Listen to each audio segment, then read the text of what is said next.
They're trying to say, oh, there was this gradual build-up to Gobekli Tepe, and they now talk about a people who they call the Natufians. Again, we don't know what they called themselves, who were predecessors of Gobekli Tepe around 14,000 years ago. And they show things that look like a tiny little stone wall that they built, the sort of thing that you can find, a dry stone wall that you can find anywhere in Wales to this day, you know.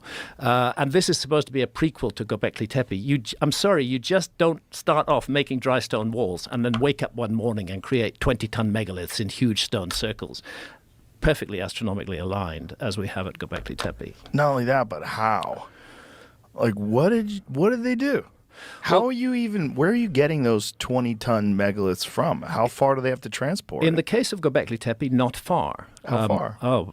Hundreds of meters. I've stood on top of one megalith that they partially cut out of the bedrock with the T-shape, but then they found a fault in it and they left it there. Oh. It would have been a 30-ton megalith. They clearly intended to release it from the bedrock, but it had a fault, so they left it alone. The quarries, the issue of the quarries for the rock at Gobekli Tepe is not too big a problem. But the transportation of those? Even the transportation, you get enough people working together, and they can move large stones. That's not in dispute. But that's where the question comes: how do you get enough people together?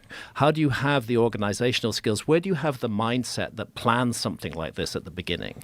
And that is the problem that is not answered in the case of Gobekli Tepe. That happening suddenly. And what were they using for tools?